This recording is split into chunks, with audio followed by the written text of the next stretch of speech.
Hello बच्चों, आज इसको सॉल्व करते हैं। जो हमसे ये बोल रहा है कि जब अम्लीय माध्यम में फेरस अमोनियम सल्फेट KMnO4 के साथ अनुमापन किया जाता है तो अभिक्रिया में KMnO4 का तुल्यांकित द्रव्यमान क्या होता है।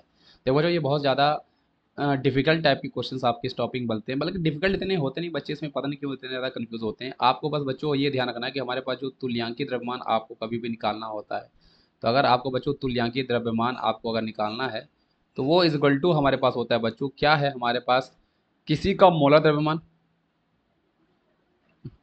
मोलर द्रव्यमान आपके पास क्या है या आणविक द्रव्यमान आपके पास क्या है, उसको आप डिवाइड द्रव्यमान, द्रव्य भार है ना। तो मैंने यहाँ पे द्रव्य भार कर दिया, तो आप यहाँ पे द्रव्यमान लिखो। क्या है हमारे पास यहाँ पे द्रव्यमान, उसको आप डिवाइड बाय कर देते हो एन फैक्टर। तो क्वेश्चन में आपको बच्चों एन फैक्टर निकालना आना चाहिए, क्योंकि ये बहुत ही इंपॉर्टेंट कॉन्सेप्ट है बच्चों। अगर आपको एन फैक्टर निकालना नहीं आएगा तो बहुत अच्छे अच्छे क्वेश्चन आपसे नहीं हो पाएंगे।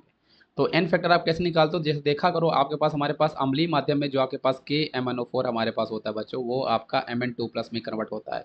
तो इसमें अगर आपको एन फैक्टर निकालना होता है, इसके लिए बेसिक सा रूल होता है बच्चों। इसको हम लोग केस नंबर आप ऐसे समझ सकते हो, अगर किसी कंपाउंड में अगर कोई एक एलिमेंट जो है वो आपके पास ऑक्सीडाइज हो रहा है, तो इसका एन फैक्टर आप कैसे निकालोगे बच्चों। देखो, मैग्नीज के कितने एटम आपके पास है, ये आपके पास एक एटम है। और देखो यहाँ पर एक एटम, यहाँ पे ऑक्सीकरण संख्या 7 थी, यहाँ पे 2 गई है।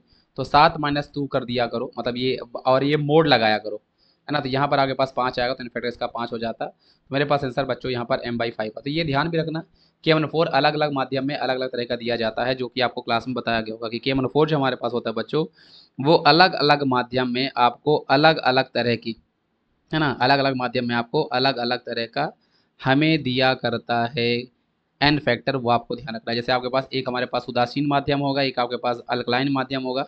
तो इन दो तीनों केसेस में इसका एन फैक्टर अलग अलग होता है, जो आप जरूर एक बार ध्यान रखना, एग्जाम में आपसे पूछता है बच्चों। Thank you.